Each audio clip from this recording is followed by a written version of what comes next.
Olá, pessoal. Como estamos, Mais um encontro aí da nossa disciplina Gestão e Legislação Ambiental. Eu sei que o conteúdo é bastante denso, tem bastante coisa, para a gente trabalhar, mas vou tentar ser o mais dinâmica possível, para a gente não se estender tanto aí nesse nosso momento, tá certo? Espero que vocês tenham conseguido realizar a primeira aula, e a atividade, que não tenham tido tantas dificuldades, mas se por acaso alguém tiver dificuldade, pode mandar mensagem, pode procurar a gente, que aí a gente vai tentar esclarecer as dúvidas, tá ok? Então hoje a gente vai entrar na parte de legislação ambiental especificamente, tá certo? Então, semana passada a gente encerrou, contemplou aí a parte de gestão ambiental e hoje a gente fala especificamente sobre a parte de legislação. Então, para começar a falar de legislação, a gente precisa começar a falar de princípios do direito ambiental, Então, o que é que a gente precisa? Vamos contextualizar aí, Então, após o fim da Segunda Guerra, Então, houve aquela necessidade de se encontrar um novo modelo de desenvolvimento que não ameaçasse a sustentabilidade do planeta. Então, foi quando houve todas aquelas discussões que a gente já conversou, Inclusive, em junho de 72, na Conferência de Estocolmo, foi aprovada a Declaração Universal do Meio Ambiente, que declarava aí que os recursos naturais como a água, o ar, o solo, a flora e a fauna deveriam ser conservados em benefício das gerações futuras. Então, lembrando aí, o conceito de desenvolvimento sustentável. E dentro dessa Declaração Universal, ela trazia uma coisa importante, desculpa, tá, gente? Deixa eu procurar aqui um apontador, que era a questão de que cabia a cada país regulamentar, esse princípio aí na sua legislação. Então, cada país deveria legislar sobre meio ambiente, garantindo aí a tutela dos bens ambientais. Então, a gente vai entender que o meio ambiente ele é um bem, tá? Ou seja, é algo a ser protegido. Se você tem um bem, uma coisa que é sua, você não quer cuidar dela, você não quer proteger, então o meio ambiente, como um bem, ele precisa ser protegido e tutelado, tá? E quem ia definir essa tutela era a legislação, beleza? E aí, vindo para o Brasil, a gente tem aí como um grande marco, do direito ambiental, a Lei 6.938 de 1981, que falava sobre a política, que fala sobre a Política Nacional do Meio Ambiente. E essa legislação, ela passa a tratar os recursos de uma forma integrada e de uma forma holística, Ou seja, uma visão do todo, tá? E aí, a gente tem na Constituição Federal também, a questão do meio ambiente como um direito humano fundamental, E ao longo do texto da Constituição, a gente encontra também diversas referências ao tema meio ambiente, trazendo aí os princípios do direito ambiental como sendo aí extremamente relevantes, tá? Mas aí eu tô falando, professora, a senhora tá falando de princípios, eu não tô entendendo nada, Que danado é princípio, Então, quando a gente fala de princípios, a gente pressupõe o começo de alguma coisa, Então, a palavra princípio, ela significa o alicerce, a base ou o fundamento de alguma coisa, Então, ela é aquilo que vem primeiro, é o início, é o ponto de partida, tá? E aí, eu trago para vocês, Esse aqui não é do tempo de vocês, não. Não sei se alguém conhece esse cara aqui, mas eu vou dizer a vocês. Esse cara aqui é um tal de Raul Seixas. Não sei se vocês já ouviram falar. E tem uma música de Raul Seixas chamada Gita, que ele traz essa seguinte frase: eu sou o início, o fim e o meio, Então, eu gosto de trazer essa frase porque a gente olha a princípio, olha o princípio aí de novo, né? Numa primeira impressão, quando a gente olha para ela, né? Início, fim, meio, hoje está errado. Ele saiu do início, foi para o fim, para depois voltar para o meio. Tá errado, né? Esse cara tava muito louco, né? Não que não estivesse, tá? Mas quando a gente fala o início, o fim e o meio, né? Que eu sou o início, o fim e o meio, o que é que a gente vai entender aí? Quando a gente entende o início, o começo de tudo. Eu sou o motivo de tudo, tá? O fim não é o final da história. A gente vai entender o fim como finalidade, objetivo. Para que eu estou fazendo aquilo, tá? Então, temos aí o início, o começo, o motivo, a motivação de tudo, por que fazer aquilo, né? O fim, o objetivo, para quê, o que é que eu pretendo alcançar lá no final, e o meio, né? É como eu vou fazer, quais são os instrumentos que eu vou utilizar para fazer isso. Então, né? Voltando para o direito ambiental, os princípios jurídicos, né? É a partir dos princípios do direito que as leis são feitas, ou seja, primeiro, inicialmente deve existir um princípio jurídico, um princípio do direito, um motivo para que aquela lei exista, tá? Então, o princípio jurídico é a base das leis, da jurisprudência, da doutrina e dos tratados e convenções internacionais, porque esses princípios eles traduzem a essência da ciência jurídica. Mas não se preocupem que aqui não é curso de direito, tá certo? Mas é só para a gente entender. Então, a gente vai ter aí diversos princípios do direito ambiental, ou seja, diversos motivos para se criar leis relacionadas ao meio ambiente, né?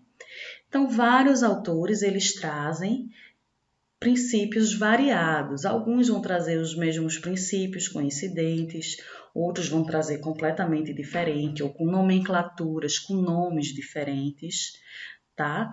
Mas aí eu elenquei aqui para vocês alguns dos principais, né, dos mais importantes princípios do direito ambiental, tá certo? Então a gente tem um autor chamado Edson Milaré, que tem inclusive um livro chamado Direito Ambiental, um livro bem fininho assim, dessa grossura, daqueles que a gente olha e já tem medo até de pegar nele, né, só pelo tamanho, tá? Que ele traz aí, né, os princípios como sendo o meio ambiente ecologicamente equilibrado como direito fundamental da pessoa humana, tá? E esse princípio aí é o que fundamenta justamente a Constituição Federal. O artigo 225 da Constituição Federal, ele traz esse princípio que diz, né, que o meio ambiente é direito fundamental da pessoa humana, tá? Ele traz ainda como princípio a natureza pública da proteção ambiental, o controle de poluidor pelo poder público, a consideração da variável ambiental no processo decisório, a participação comunitária, o poluidor pagador, prevenção, função social da propriedade, desenvolvimento sustentável e cooperação entre os povos, tá?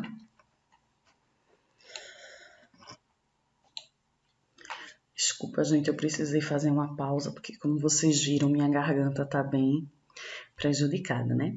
Mas continuando.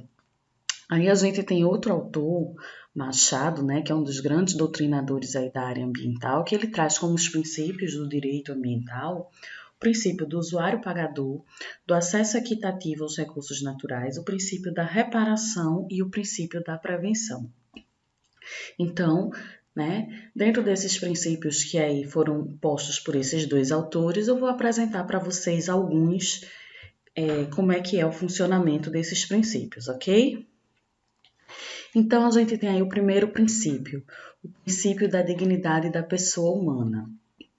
Então, esse princípio ele diz que o homem tem direito fundamental à liberdade, à igualdade e ao desfrute de condições de vida adequadas, em um meio ambiente de qualidade, tal que permita levar uma vida digna, gozar de bem-estar e é portador solene da obrigação de proteger e melhorar o meio ambiente para as gerações presentes e futuras.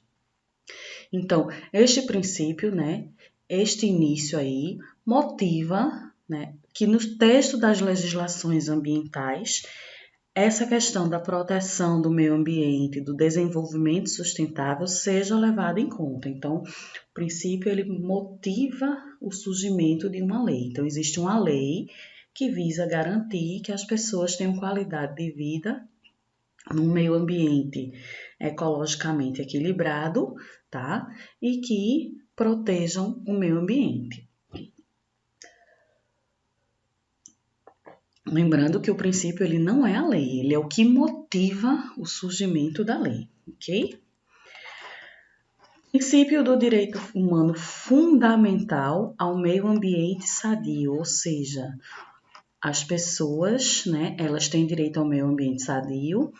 Quando se fala direito humano fundamental, está relacionado a uma questão constitucional, que são os direitos fundamentais das pessoas, ou seja, são básicos, né? Independe de qualquer coisa. Então, esse princípio, né, ele está aí embasado no artigo 225 da Constituição da República, da Constituição Federal, né? E busca o quê? Garantir a utilização contínua e sustentável dos recursos naturais, que apesar de poderem serem utilizados, né, podem ser utilizados, eles carecem de proteção para que também estejam disponíveis às futuras gerações. Então, para tanto, é necessário que as atuais gerações tenham o direito de não serem postas em situações de total desarmonia ambiental.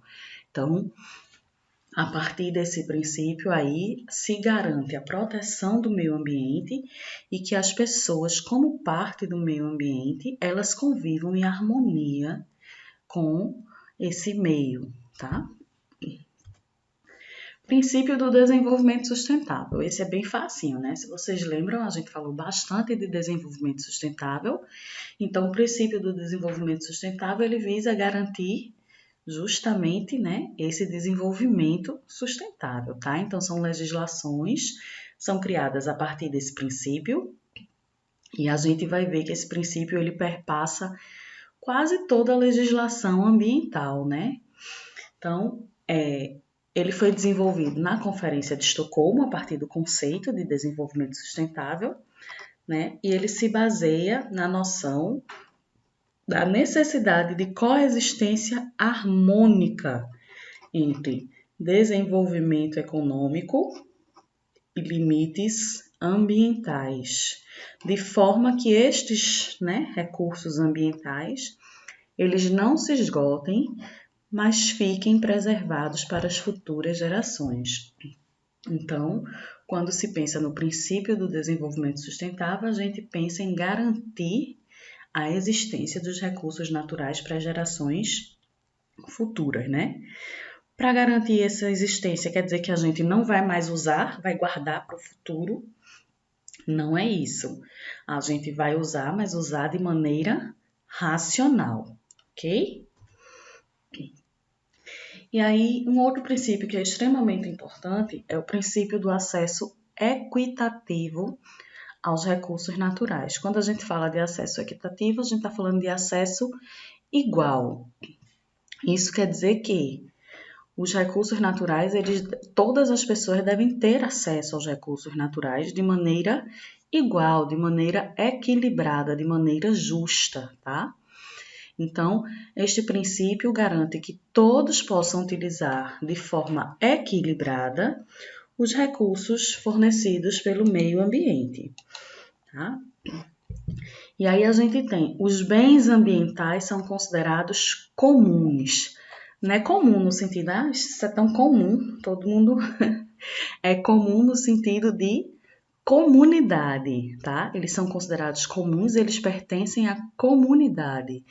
Então, é de acesso a todos, devendo atender às necessidades de todos os seres humanos, evitando-se os privilégios e desequilíbrios. A gente sabe que nem sempre, né, isso aí funciona, mas o princípio, e ele está posto na lei, na legislação, né, motiva o surgimento de várias leis, como a gente vai ver, ele visa que não haja esses privilégios e desequilíbrios, tá? Então, por exemplo, a legislação que versa sobre água, né, a Política Nacional de Recursos Hídricos, ela traz aí a água como um bem público de uso comum, né, e que todos devem ter acesso à água, o acesso deve ser universal, tá? Todas as pessoas elas têm direito à água de qualidade para o seu uso, para consumo, tá certo? Então, quando a gente fala em acesso equitativo, né, quer dizer que é para todo mundo ter o acesso de maneira igual. Então, não vai haver um bem ambiental particular. Esse bem é meu, eu vou usar mais do que as outras pessoas. Isso aí não é possível, assim, não é previsto dentro da lei, né? Não existe um bem ambiental que ele seja particular, que ele seja privado, ok? Princípio da prevenção e princípio da precaução. Esses princípios aí eu acho que são dos mais importantes, né? E quase todas as leis ambientais são baseadas aí nesse princípio. O objetivo de toda e qualquer legislação ambiental é justamente prevenir, né, os danos ambientais, tá? Então, a gente quer proteger o meio ambiente. Então, o objetivo é prevenir ou se precaver. Eles são muito parecidos, é quase a mesma coisa. Qual é a diferença? Né? No princípio da prevenção, se tem por objetivo impedir que ocorram danos ao meio ambiente, usando medidas de cuidado, né, antes da efetiva execução de atividades que possam causar danos, tá? Então, se eu sei que uma atividade ela é causadora de danos ambientais, eu vou usar medidas para evitar que esses danos ambientais aconteçam. É aquele famoso prevenir é melhor do que remediar, tá certo? E quando é que se aplica esse princípio da prevenção? Quando a gente tem uma situação onde os riscos, eles são conhecidos e previsíveis. Então, uma determinada atividade que já se conhece os riscos, né, que é previsível que a realização daquela atividade vai causar tal tipo de dano, tá certo? O poder público ele pode exigir do responsável por essa atividade que tome providências, né, preferencialmente para eliminar esses danos causados, mas pelo menos diminuir os danos, né? Minimizar quer dizer diminuir os danos causados ao meio ambiente. Vou dar um exemplo bem simples. Digamos uma padaria, né? Ela tem uma padaria que usa forno a lenha. O forno a lenha, ele vai emitir fumaça, né? Lenha queimando, ela emite fumaça. Então, vai ser lançado fumaça e material particulado na atmosfera, causando aí uma poluição, né, atmosférica, uma poluição do ar, tá? Então, isso aí é um risco que é conhecido e é previsível. Vai acontecer o lançamento de material particulado e vai poluir o ar ali naquela região. Então, o poder público, né, na forma da lei, ele exige do responsável, no caso lá do dono da padaria, que ele tome providências. Qual seria a providência? O uso, por exemplo, de uma chaminé com filtro, né? Para evitar, né? Ou para diminuir que a poluição seja lançada na atmosfera. A chaminé ainda vai lançar, né?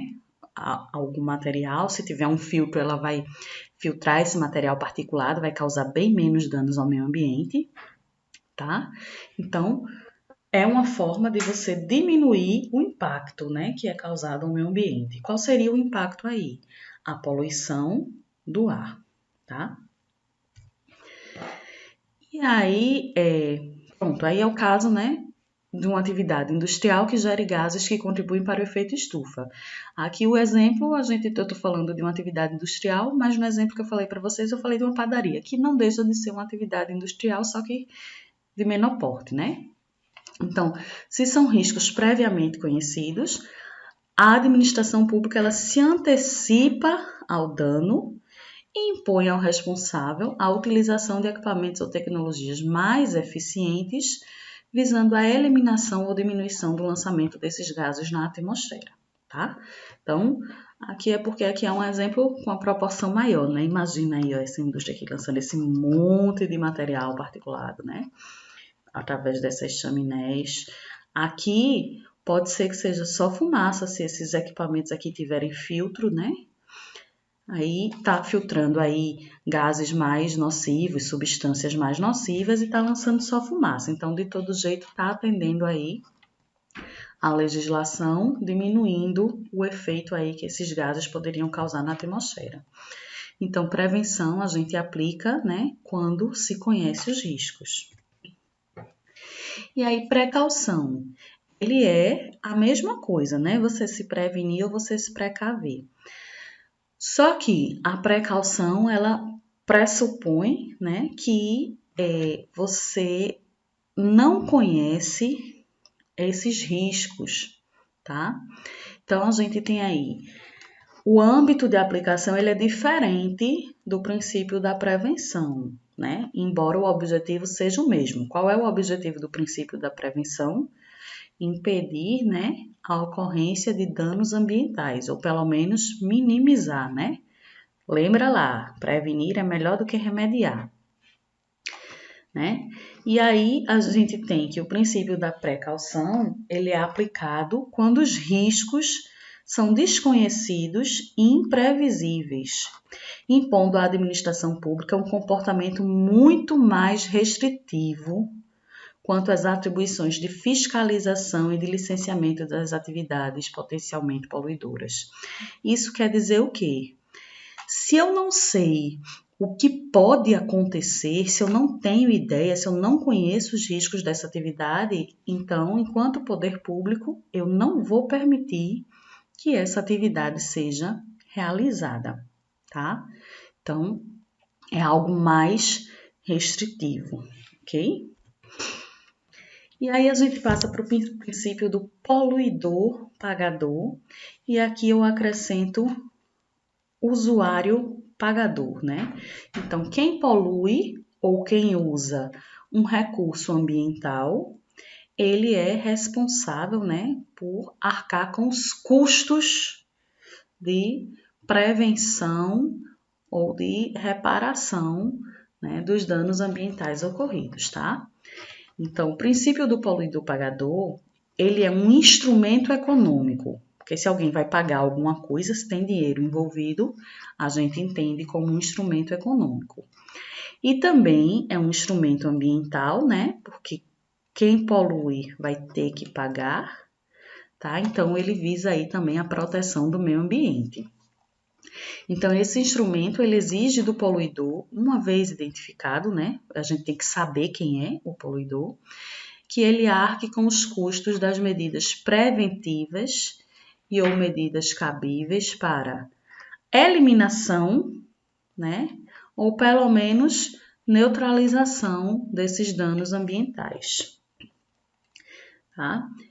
Esse princípio, ele busca assegurar a reparação econômica de um dano ambiental quando não for possível evitar esse dano através de medidas de precaução, tá?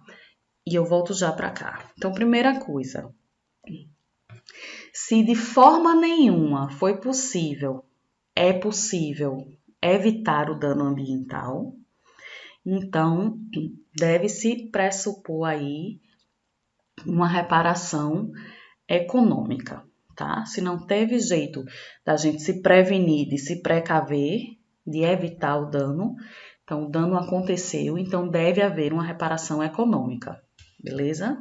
Ou seja, alguém vai ter que pagar por essa poluição. Porém, o fato de haver o pagamento não exime, não tira a responsabilidade do poluidor, né, ou do usuário, de reparar o dano ambiental. Como assim, professora? Digamos que uma indústria ela lançou um efluente no meio ambiente, num curso d'água, lá num rio, tá?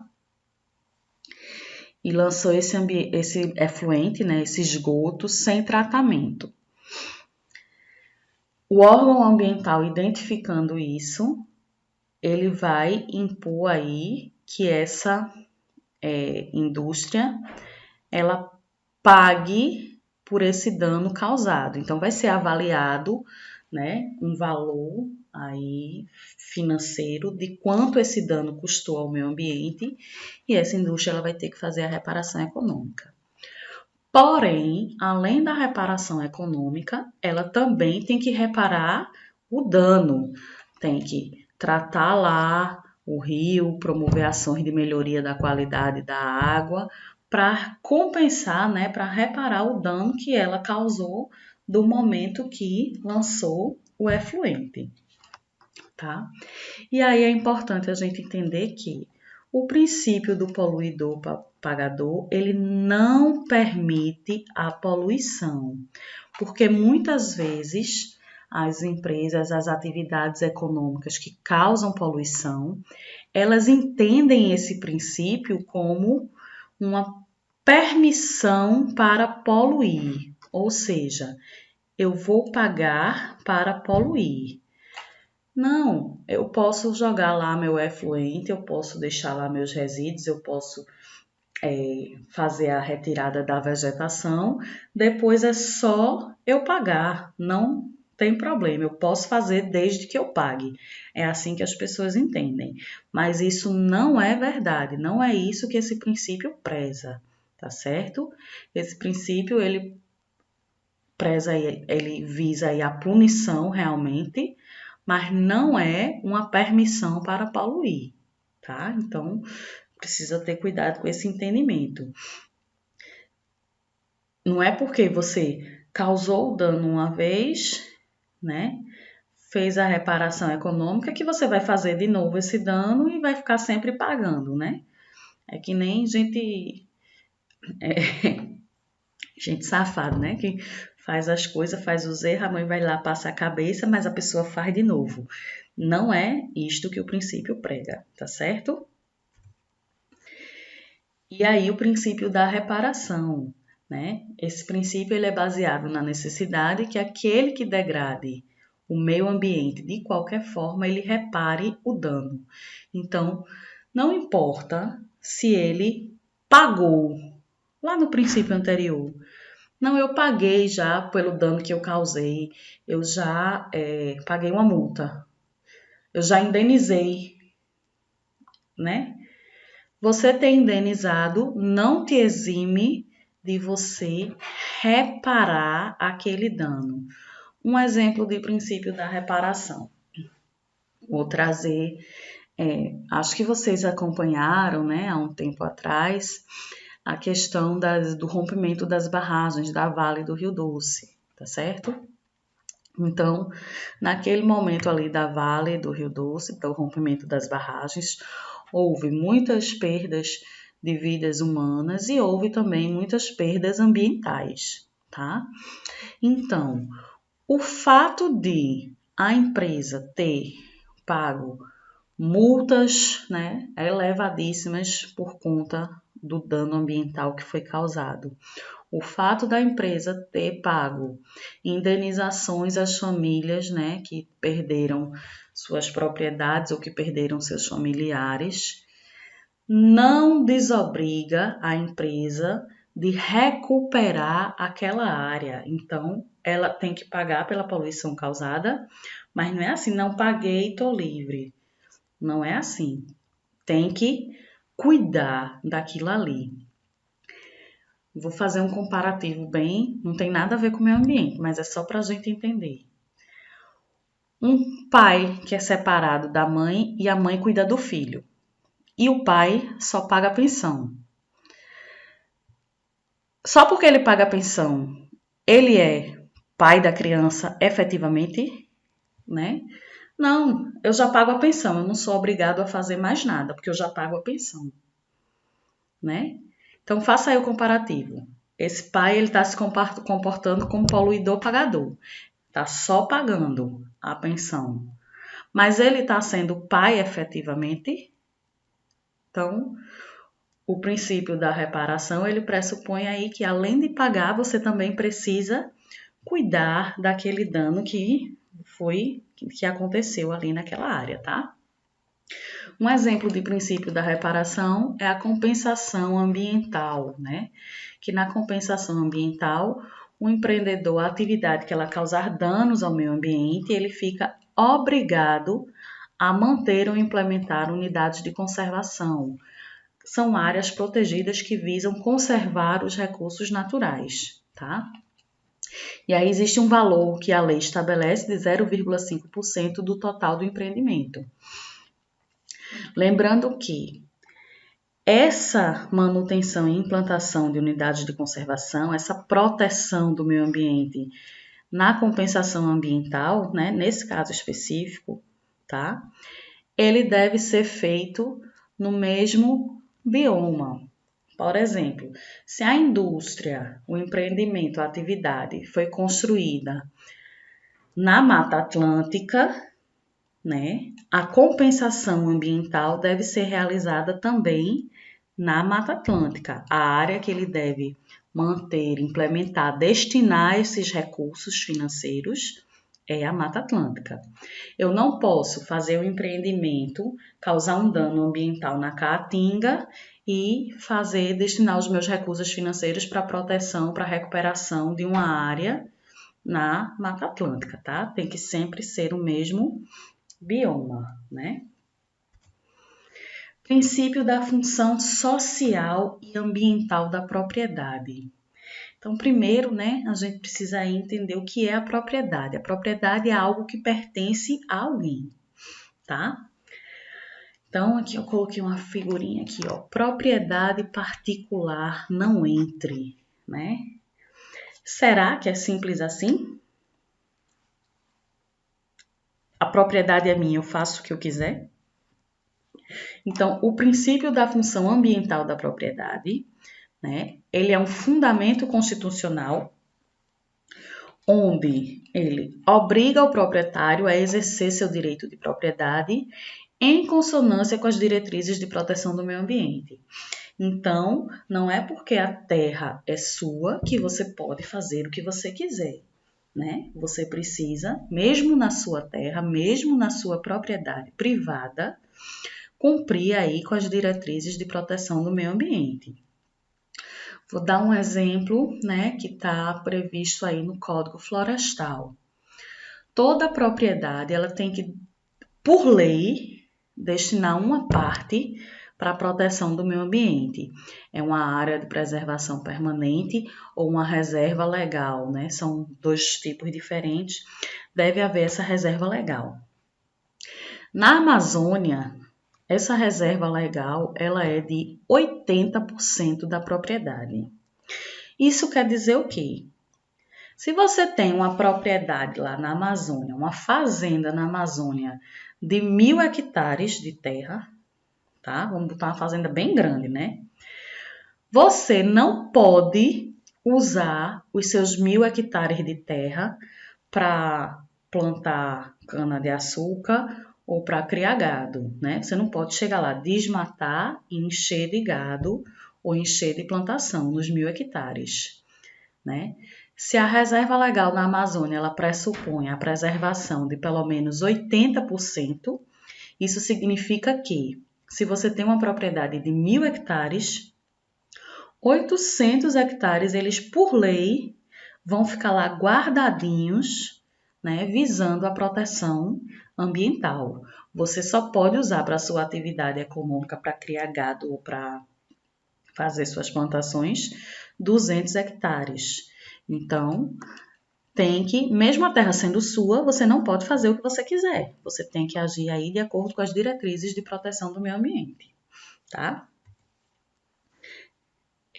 Participação comunitária prevê a participação da comunidade, né, na resolução dos problemas do meio ambiente. Então, a gente tem aqui, né, que deve ser dado ênfase à cooperação entre Estado e sociedade, através da participação dos diversos grupos sociais na formulação e na execução da política ambiental. Então, nós, enquanto sociedade, temos o direito de participar aí das decisões relativas ao meio ambiente, tá? Então, essa participação comunitária na tutela do meio ambiente, no cuidado com o meio ambiente, foi posta lá no princípio 10 da Declaração do Rio de 1992. Essa Declaração do Rio é um documento que foi resultante lá da ECO 92, da Conferência da Terra, estão lembrados? Né? E ele vem contemplado aí no artigo 225 da Constituição, quando ele diz aí que cabe ao poder público e à coletividade o dever de defender e preservar o meio ambiente, tá? E aí, quando se fala que a gente tem que participar das decisões relativas ao meio ambiente, pressupõe-se aí um outro princípio, né? Que é o princípio da informação, tá certo? Então, a gente, para poder opinar sobre alguma coisa, isso não é só no direito ambiental, na legislação ambiental, na nossa vida, né? Para a gente dar uma opinião sobre alguma coisa, a gente precisa de informação, tá? Então, informação, nesse caso, é ouro. Então, vou dar um exemplo para vocês. Existe um instrumento dentro da Política Nacional do Meio Ambiente, né, que é o licenciamento ambiental, e também um outro instrumento que é o estudo de impactos ambientais, tá? Para que ocorra o licenciamento ambiental, ou seja, uma determinada atividade ela possa funcionar, ela precisa de uma licença, de uma autorização, ela tem que apresentar esse estudo de impactos ambientais. Ela apresenta esse estudo de impactos, né, inicialmente para o órgão ambiental. O órgão ambiental vai avaliar se aqueles impactos ambientais e se as medidas que o empreendimento está propondo, né, para minimizar esses impactos ambientais, se elas são compatíveis, tá certo? Durante esse processo de avaliação do órgão ambiental, o órgão ambiental ele convida a sociedade a participar dessas discussões. Então, as pessoas tá lá disponível na página do órgão ou em algum outro lugar, né, os documentos que falam sobre os impactos ambientais e as pessoas podem ler aquele documento e podem participar, né, dando a sua opinião, tá? E aí, né, esse princípio, ó, uma das formas é através dessa audiência pública, né? Não sei se alguém já ouviu falar de audiência pública, não sei se alguém já participou. Eu participei de uma audiência pública aqui em Afogados da Engazeira, que foi uma audiência pública de criação da Serra do Giz. Tinha vários alunos do Dom Mota, não sei se tinha alunos da turma de vocês, tá? Então, só para lembrar aí que pode ser que alguém já tenha até participado, né? Então, essa criação da Serra do Giz é uma atividade que está relacionada ao meio ambiente, né? Então, a CPRH, que é a Agência Estadual do Meio Ambiente, ela convidou a população daqui da região a participar, né, desse momento de discussão, onde foi explicado a implementação da Serra do Giz, quais os impactos que aquilo ali poderia causar e foi ouvida a opinião da população, ok? Então, dentro desse princípio da participação comunitária, a gente traz aí que é fundamental o envolvimento do cidadão na implementação da política ambiental, né? Já que a política ambiental, ela supõe que todas as pessoas, né, tenham consciência das suas responsabilidades para poder participar desse processo de proteção ambiental. Eu só posso proteger o meu ambiente se eu entendo a importância dele, se eu entendo, né, quais são as coisas que eu preciso fazer para garantir essa proteção e essa melhoria do meu ambiente. Lembrando, né, que esse meio é bem e direito de todos, né? É nosso direito e é um bem comum da comunidade, não é de ninguém, ok? E aí, né, as audiências públicas, decorrência dos estudos de impactos ambientais, é uma das formas de se aplicar esse princípio da participação comunitária, tá, gente? Então, a gente tem aí alguns princípios do direito ambiental. Como eu disse, se vocês fizerem uma pesquisa na internet, vocês vão encontrar princípios diversos, às vezes com um nome diferente, tá certo? Mas eu trouxe aí alguns dos que eu considero mais relevantes para a gente entender, né, como as leis ambientais elas surgem. E aí, falando nisso, né, vou trazer para vocês aí alguns elementos da legislação, né, ao longo da disciplina, tá? Então, um histórico, né, breve histórico da legislação ambiental no Brasil. Embora existam registros de algumas legislações, né, que visavam questões ambientais que tratavam do meio ambiente em períodos anteriores, a gente tem aí, né, nos anos 60, o início, a intensificação dessa legislação ambiental de forma mais efetiva, tá? Por quê? Lembra lá da aula passada, nos anos 60 é justamente quando se começa, né, a ter a preocupação com a questão ambiental, tá? Então, a gente tem aí o Estatuto da Terra, o Código Florestal, a Lei de Proteção da Fauna e a Política Nacional de Saneamento Básico, né? São algumas legislações da década de 60, tá? Aí, nos anos 80, a gente tem aqui a Política Nacional do Meio Ambiente, que é uma das legislações mais importantes que a gente tem sobre o meio ambiente, né? E vem aí para os anos 90 com algumas legislações, como a Lei de Crimes Ambientais, né? E a legislação de recursos hídricos, né? A Política Nacional de Recursos Hídricos. 2010, a gente tem aí o lançamento da Política Nacional de Resíduos Sólidos. Tivemos em 2012 o novo Código Florestal, tá? Que foi reformulado. E aí eu destaco em 2020, né? Bem novinha, bem recente, agora no mês de julho, se não me engano, o Marco Legal do Saneamento, que já existia um outro, o Marco Civil de Saneamento, mas ele foi reformulado, tá? Então a gente vai falar um pouco sobre algumas legislações dessa, mas antes disso a gente vai falar sobre a lei mais importante de um país, né? A lei mais importante de todo e qualquer país é a Constituição Federal, tá certo? A Constituição também é chamada de Carta Magna, Lei Maior, tá?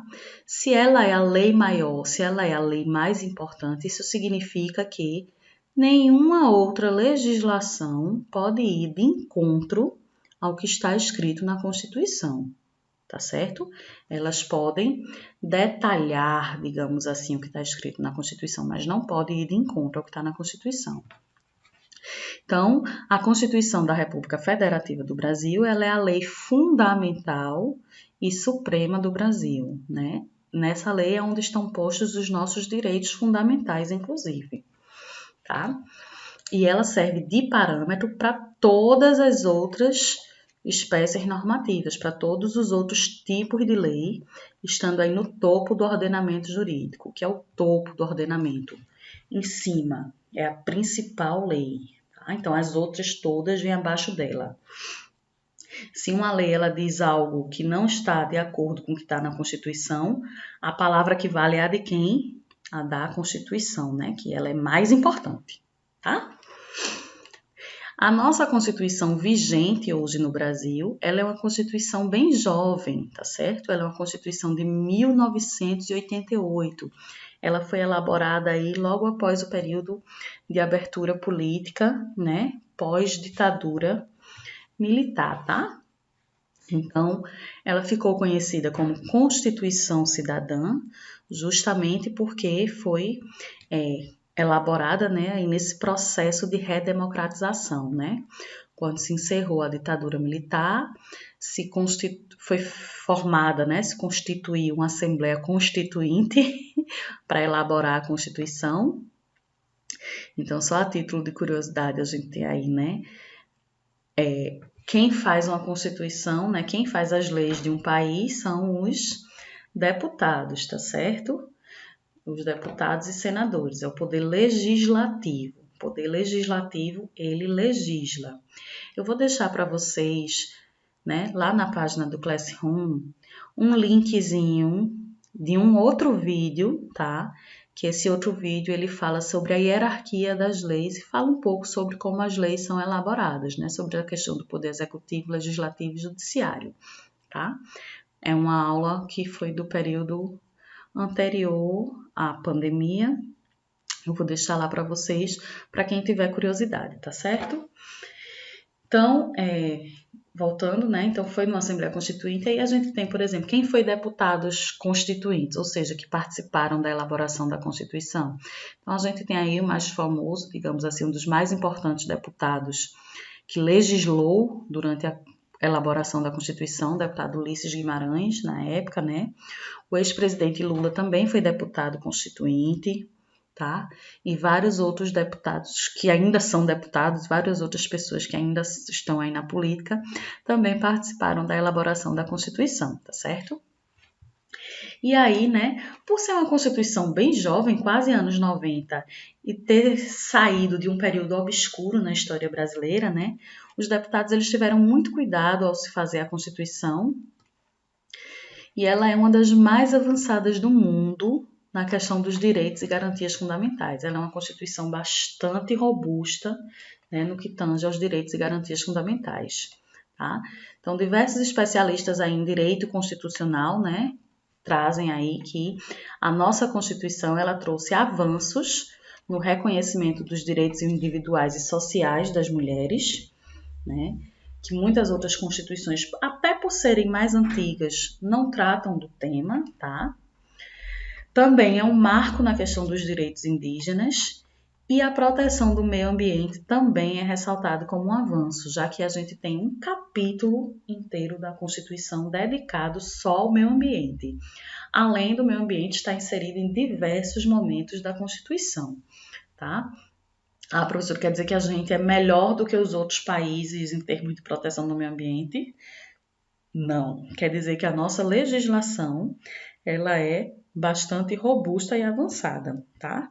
Porque o que acontece é que alguns países, como por exemplo os Estados Unidos, têm uma Constituição que tem bem mais de 100 anos, 150 anos aí a Constituição, tá certo?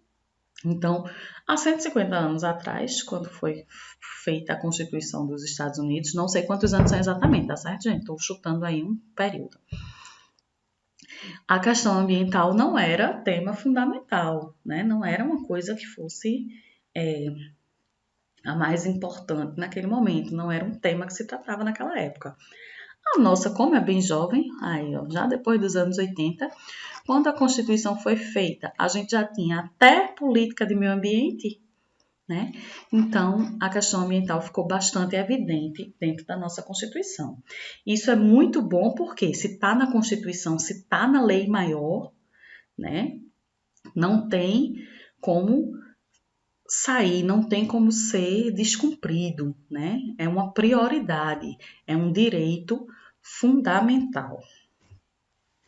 E aí a gente destaca o artigo 225, que esse artigo 225 ele especifica e leva a conhecimento público todos os termos para a tutela do meio ambiente, garantindo assim preservação e bem-estar de todos os seres vivos.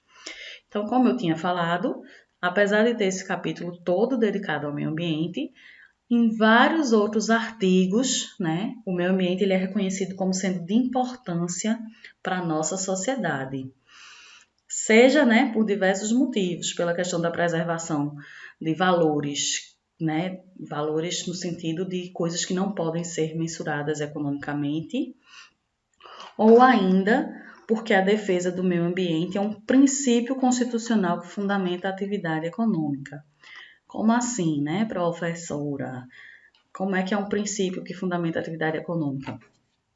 Porque, gente, é do meio ambiente que se extrai os recursos naturais que vai movimentar aí a indústria e as atividades econômicas. Então, é importante que a gente defenda, garanta que o meio ambiente continue lá fornecendo recursos naturais para que a gente possa garantir que a atividade econômica ela continue plena, não é isso? E aí vamos falar especificamente aí desse capítulo e desse artigo, né? Temos aí no título 8, que trata da ordem social, o capítulo 6, que fala especificamente do meio ambiente, né? E o artigo 225, no seu caput, diz que todos têm direito ao meio ambiente ecologicamente equilibrado, bem de uso comum do povo e essencial à sadia qualidade de vida, impondo-se ao poder público e à coletividade o dever de defendê-lo e preservá-lo para as presentes e futuras gerações. Esse artigo eu acho um dos mais bonitos da Constituição, né?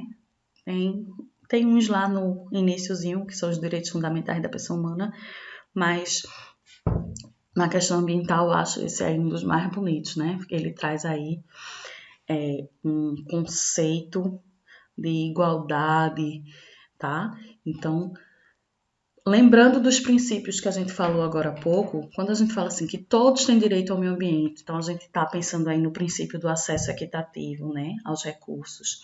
A gente está pensando no princípio do desenvolvimento sustentável. Quando se impõe ao poder público e à coletividade, a gente pensa aí no princípio da participação comunitária, poder público como responsável de defender e preservar o meio ambiente.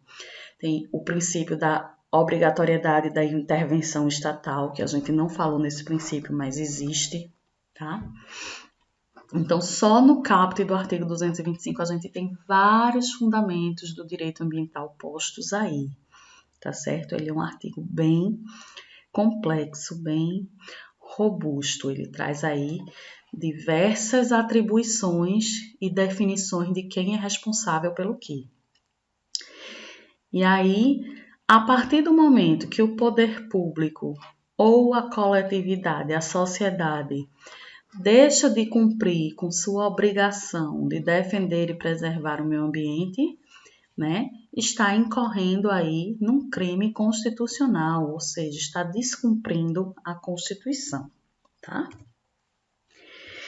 E aí, o parágrafo primeiro, esse símbolozinho aqui quer dizer parágrafo, tá? O parágrafo primeiro, ele traz aí quais são as atribuições do poder público. Então, dentro das atribuições do poder público para assegurar esse direito, né? Que direito, minha gente? Direito ao meio ambiente ecologicamente equilibrado, tá?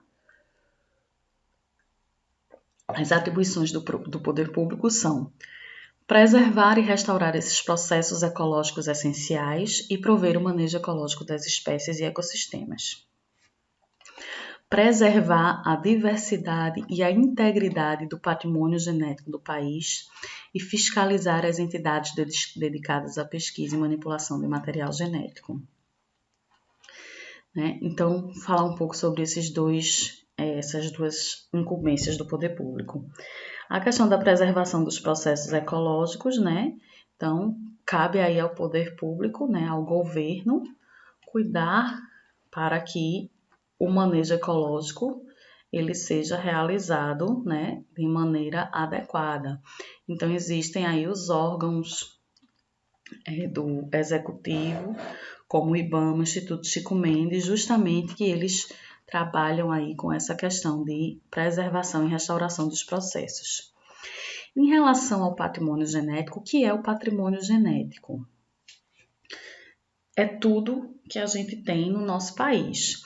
Então, por exemplo, uma plantinha qualquer, né, que seja nativa do nosso país, ela não pode ser retirada do país sem autorização, tá? Na outra turma eu dei o exemplo, vou trazer o exemplo para vocês também. Tem um programa que passa no Discovery, no National Geographic, não sei, que é Aeroporto Área Restrita. Nesse programa, várias vezes tem situações, né, que as pessoas elas são abordadas pela vigilância sanitária ou pela ADAGRO, que é a questão de defesa agropecuária, tá? Porque estão trazendo ou levando coisas, né, para outro país ou trazendo de outro país. Então, digamos assim, vocês vão viajar para Europa, né? vai para Portugal para França. Vamos botar para França. Vai para Paris, né, que é conhecido por ter muitos queijos, né, diferentes. Aí você, como bom nordestino, porque nordestino por onde viaja é levando comida, né? Vocês sabem, tanto leva daqui para lá como traz quando viaja, né? Aí você chegou lá em Paris e você comprou vários queijos para trazer, né? De presente para seus parentes ou para você comer sozinho mesmo. Sendo que entre esses queijos, tinha um queijo que é um queijo artesanal que você comprou de uma pessoa lá numa propriedade que você foi. Esse queijo ele não tem nenhum selo de fiscalização lá dos órgãos, né, de vigilância sanitária da França. Quando você chegar no Brasil, que você passar lá pela inspeção da vigilância sanitária e da Adagro, eles vão ficar com o seu queijo. Por quê, gente? Porque, né, aquele material que você trouxe, ele pode conter alguma bactéria, algum fungo que não existe aqui no Brasil. E se você introduz uma bactéria, um fungo que não existe no Brasil, né, as nossas culturas, por exemplo, elas não têm proteção contra aquele fungo, aquela bactéria, aquele vírus, seja o que for. E elas podem, né, ser prejudicadas, inserir uma praga aí na nossa cultura, tá? Carnes, né, a mesma coisa. Você não pode trazer carnes de fora, né, do país, de outro país, porque pode ter micro-organismos que lá, esses micro-organismos, eles já estão adaptados, eles já são conhecidos, né? Mas isso pode causar prejuízos na nossa atividade agrícola, na nossa atividade agropecuária, tá? Se for um micro-organismo que não é da nossa região, né?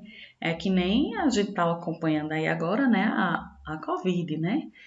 É um vírus que na nossa região não tinha. O que foi que aconteceu? Houve um espalhamento muito grande e um adoecimento muito grande de pessoas. Então, a mesma coisa pode acontecer, né, com o meio ambiente, tá certo? Então, quando você preserva a integridade do patrimônio genético, esse é um exemplo. E outra coisa, você também não pode levar nada daqui para fora. Digamos que você é um pesquisador, aí você foi lá, pegou umas plantinhas para você levar para estudar lá na Alemanha, né? Não, eu sou pesquisador, eu sou estudante, peguei umas plantinhas aqui, estou levando para estudar. Não pode, tá certo? Também é um crime, né, contra o patrimônio genético. Por quê? Essa plantinha que você inocentemente está levando pode ser uma plantinha que tem ativos, né, que podem ser usados para remédio, né, para o tratamento de doenças. A partir do momento que você retira essa plantinha daqui para estudar lá, se você descobre esse ativo lá na Alemanha, para onde você viajou, tá? Então, esse ativo passa a ser da Alemanha. O Brasil perde a patente daquele produto, daquele ativo, tá certo? Então, você tá aí, né, fazendo um tráfico de material genético, né? O tráfico, ele não é só de drogas. Se você leva material genético daqui para outro país sem autorização, também é crime, tá? Cabe também ao poder público definir em todas as unidades da federação espaços territoriais a serem protegidos, né? Esses espaços a serem protegidos podem ser unidades de conservação, podem ser áreas indígenas, áreas, né, quilombolas, né, quilombos, tá? Então, diversas áreas, pode ser patrimônio histórico, sítios arqueológicos, todas essas áreas elas podem e devem ser protegidas. E para se proteger essas áreas, elas são protegidas por lei. Então, Serra do Giz é uma unidade de conservação. O que é que diz que a Serra do Giz é uma unidade de conservação? Existe uma lei estadual, né, uma lei do estado de Pernambuco que diz, olha, esse pedaço de terra que vem daqui até aqui, nessas condições tais, ele é uma unidade de conservação, é uma área protegida. Se essa proteção ela se deu através da lei, qualquer mudança só pode ser feita também através da lei, tá certo? Uma área indígena estabeleceu, foi uma lei dizendo que aqui é uma área, né, indígena pertence, não sei nem como é que chama mais o nome, estou esquecida, tá, gente? Então, se diz que aquela área ali é uma área indígena, existe a lei definindo os limites e qualquer alteração naquela lei, qualquer alteração naquela área só pode ser feita através de lei. Então, aquele pessoal que invade lá as terras indígenas para plantar, para fazer qualquer coisa, está indo de encontro a uma lei, tá? Também cabe ao poder público exigir a instalação de qualquer atividade que cause degradação do meio ambiente, né? O estudo de impacto ambiental ao qual se dará publicidade. Então, quando a gente fala de estudo prévio de impacto ambiental, esse estudo prévio é feito antes, né, da realização da atividade. Então, eu antes preciso conhecer quais são os impactos para que eu possa minimizar esses impactos. Então, aqui a gente tem uma aplicação clara, né, do princípio da prevenção. E quando a gente tem ao que se dará publicidade, a gente tem também o princípio da publicidade, o princípio da informação, tá certo? Aqui é aplicado a informação sobre o meio ambiente. Se o meio ambiente é um bem público, não pertence a ninguém, né? O Estado, ele é do Estado. Não é. O Estado é responsável por cuidar dele e nós somos também responsáveis, né? Então a responsabilidade é dividida. Estado, governo e sociedade, tá? Mas o governo, o Estado, ele não é dono do meio ambiente, tá certo? O dono do meio ambiente somos todos nós. É um bem comum da comunidade. Então, a gente tem a aplicação dos princípios, tanto de prevenção quanto de informação. Então, concluindo o que eu ia falar, se o meio ambiente é público, a informação também é pública. Então, a gente tem direito, né, a ter a informação sobre o meio ambiente. Controlar a produção, comercialização e emprego de técnicas, métodos e substâncias que comportem risco para a vida, qualidade de vida e o meio ambiente. Como exemplo aqui da aplicação desse inciso 5, a gente tem, por exemplo, o controle de agrotóxicos, tá certo? Então, agrotóxicos é controlado por lei, a forma como é comercializada, a forma como é utilizada, a forma como é produzida. Tudo isso é controlado por lei, né? Inclusive, pelo certo, você não pode chegar ali na casa de ração, na Agropac, e comprar determinados agrotóxicos. Você precisa de uma receita de um agrônomo, tá? Promover a educação ambiental em todos os níveis de ensino e conscientização pública para a preservação do meio ambiente. Também é dever do poder público, inclusive existe a Política Nacional de Educação Ambiental. Quando a gente fala de todos os níveis de ensino, a gente está pegando desde o menino pequenininho lá do pré-escolar, né, até os níveis superiores. E essa educação ambiental, ela passa pelo currículo de maneira transversal, né? Não precisa existir uma disciplina de educação ambiental. Ela precisa estar inserida em todos os momentos do contexto, todo o contexto do currículo, tá?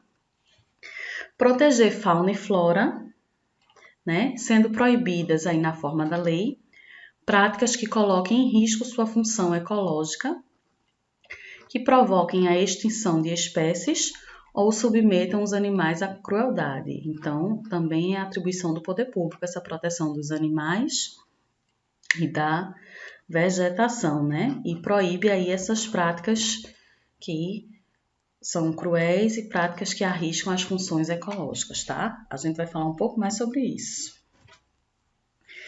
O parágrafo 2º, ele traz aí, aquele que explorar recursos minerais fica obrigado a recuperar o meio ambiente degradado de acordo com solução técnica exigida pelo órgão público competente.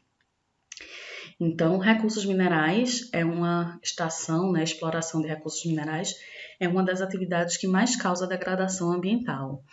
A exploração de recursos minerais, a gente tem, por exemplo, a mineração de ferro, né? Recursos minerais não é só ouro, não, tá? E diamante, essa é a parte boa, né?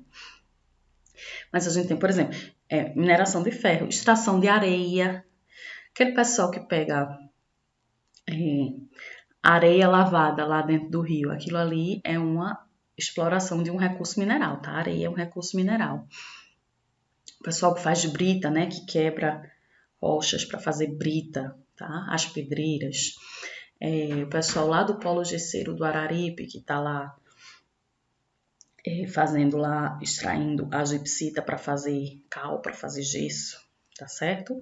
Então, são atividades que causam muita degradação ambiental e a recuperação do meio, né, degradado deve ser feita de acordo com o que o poder público demandar, tá? Condutas e atividades consideradas lesivas, ou seja, que causam prejuízos, que causam danos ao meio ambiente, sujeita os infratores, a pessoa que cometeu o crime, né?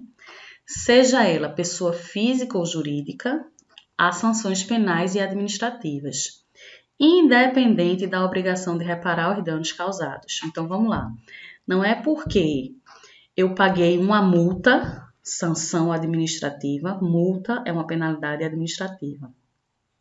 Não é porque eu paguei uma multa por conta do dano ambiental que eu causei, que eu não preciso reparar os danos. Preciso. Eu vou pagar a multa e vou reparar os danos também, tá? Não é porque eu fui preso, uma sanção penal, né? Restrição de liberdade, que eu não vou reparar os danos. Vou reparar os danos também, tá? Então, quando a gente fala pessoas físicas ou jurídicas, quer dizer que tanto empresas, né, pessoa jurídica legalmente constituídas, quanto pessoas físicas, nós enquanto cidadãos, podemos responder, né, por qualquer dano ao meio ambiente. Então, eu como pessoa física, se eu pratico, crio aqui na minha casa, em cativeiro, animais silvestres, estou criando aqui um carcará na minha casa, preso aqui, uma anilha e uma corrente, ele fica preso. Estou criando aqui um carcará na minha casa. Eu sou pessoa física. Quando o IBAMA chegar aqui, ou o CPRH chegar aqui, eu vou responder penal e administrativamente, tá? Sou uma empresa jurídica, sou a Vale do Rio Doce, que causou lá aquela tragédia ambiental lá em Mariana com o rompimento das barragens. Empresa, pessoa jurídica, responde também administrativamente e penal. A professora, a empresa vai ser presa? Não, né, gente? Mas a empresa, né, os responsáveis pela empresa, o diretor, o presidente, o engenheiro que assinou lá um laudo dizendo que estava ok, ele responde também criminalmente, ok? Parágrafo 4º, né, ele traz aí que floresta amazônica, Mata Atlântica, Serra do Mar, Pantanal Mato-Grossense e Zona Costeira são patrimônio nacional e sua utilização se fará na forma da lei, né, visando aí assegurar a preservação do meio, inclusive quanto ao uso dos recursos naturais. Só destacando nesse parágrafo que não foi incluído aí a Caatinga, não foi incluído o Cerrado, não foram incluídos os campos, né, da região sul, tá? Só foram incluídas aí esses biomas, ok? Então, existe aí ainda uma lacuna em questão de proteção dos demais biomas que existem no Brasil. E parágrafo 5º, ele traz que são indisponíveis, ou seja, não podem ser utilizadas, as terras devolutas que são necessárias à proteção dos ecossistemas naturais, tá? Vou falar já sobre isso. No parágrafo 6º, traz aí que as usinas que operem com reator nuclear deverão ter sua localização definida em lei federal, sem o qual não poderão ser instaladas. Então, todo empreendimento, toda usina que envolve uso de energia nuclear, só quem legisla sobre energia nuclear é o governo federal, não é o estado, não é o município, tá certo? Quem tem competência para legislar sobre energia nuclear é apenas o governo federal. Então, vou dar um exemplo. Tá existe uma previsão, né, uma tentativa de se instalar uma usina nuclear aqui pertinho da gente, em Itacuruba, né? Todo o processo de licenciamento, todas as atividades, elas são conduzidas pelo governo federal. O licenciamento quem faz é o IBAMA, a Comissão Nacional de Energia Nuclear é quem trata dessas atividades, desse empreendimento, tá? É quem pode dar autorização. Ok? Então, tudo que envolve energia nuclear, ele é relacionado ao governo federal, tá? E esse parágrafo 7º, ele foi incluído recentemente, né? Que ele fala em relação ao inciso 7 do artigo 1º, do parágrafo 1º, né? Que a gente estava falando agora por pouco, a questão de submeter animais à crueldade. E aí ele traz que não se consideram cruéis as práticas desportivas que utilizem animais, desde que sejam manifestações culturais, tá? Então, essas manifestações elas têm que ser registradas como bem de natureza imaterial, integrante do patrimônio cultural brasileiro, devendo ser regulamentada por lei específica que assegure o bem-estar dos animais envolvidos. E aí eu trouxe, né, uma foto aí de uma vaquejada, porque, não sei se vocês lembram, uns anos atrás, né, houve uma tentativa de se proibir a vaquejada com base no artigo lá, né, no parágrafo 1º, no inciso 7, artigo 225, parágrafo 1º, inciso 7, que dizia que a vaquejada ela submetia os animais à crueldade, então ela era considerada uma prática ilegal. Porém, houve um bocado de manifestação. O pessoal das vaquejadas foi para Brasília protestar, levou até os cavalos, né, para ir fazer uma manifestação lá na porta do Congresso. E, a partir daí, a vaquejada foi reconhecida como integrante do patrimônio cultural brasileiro, um bem imaterial. Então, como uma parte do patrimônio cultural brasileiro, então aí, ó, não se consideram cruéis essas práticas desportivas. Então, a vaquejada passou a ser reconhecida legalmente, tá? Aí, só uma curiosidade, antes eu falei em terras devolutas que não podem ser usadas, né? Então, é uma terra pública, tá? Que em nenhum momento fez parte de um patrimônio particular, tá certo? E ela pertence, né? Se ela é pública, ela pertence aí. Ela é de tutela do Estado e ela simplesmente não pode ser utilizada para nenhum outro fim, a não ser aquele ao qual o Estado designou. No caso do parágrafo 5º, aquelas de proteção dos ecossistemas naturais. Aí a gente entra aí, por exemplo, as áreas de restingas, né, beira de praia, algumas áreas que são devolutas, que são do Estado, que não podem ser usadas.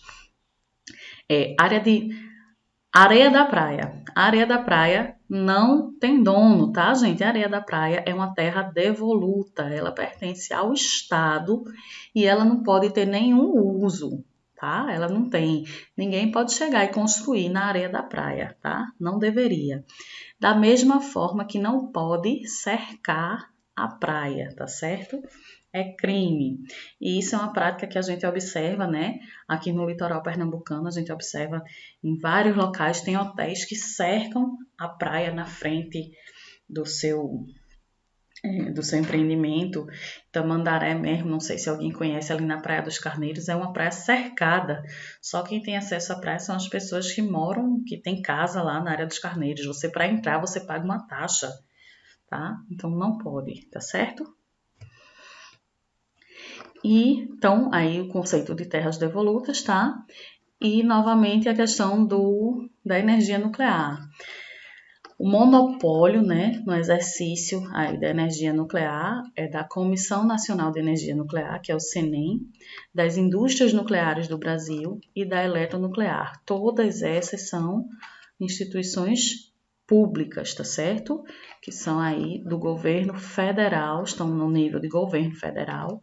Então, são instituições públicas. Só quem legisla, só quem pode autorizar qualquer atividade que envolva energia nuclear são essas instituições aqui e o governo federal. Ok, gente? Eu sei que o assunto foi um pouco extenso. Vou deixar alguns links, né? O link que eu falei para vocês sobre a hierarquia das leis, Tem essa aula também que eu dei para o subsequente, talvez se vocês quiserem assistir, tá lá no YouTube, é o mesmo canal, então vocês podem procurar lá, que às vezes a aula fica um pouco diferente, se vocês não entenderam alguma coisa, vocês podem tentar assistir a aula do subsequente, que pode ser que fique mais claro, né, que foi outro dia, então pode ser que eu tenha explicado melhor no outro dia, tá? Mas aí qualquer dúvida vocês podem perguntar, de preferência mandem e-mail ou então pelo WhatsApp, porque muitas vezes eu não vejo as mensagens que vocês colocam lá no Classroom. Às vezes passa batido, tá certo? Então, se for uma coisa urgente, muito importante, eu mando e-mail ou mando um WhatsApp. Ok? Então, até o nosso próximo encontro, né? Na próxima semana. Lembrem de fazer a atividade que vai estar lá no Classroom e qualquer dúvida podem me chamar, pode perguntar, tá bom? Então, até a próxima.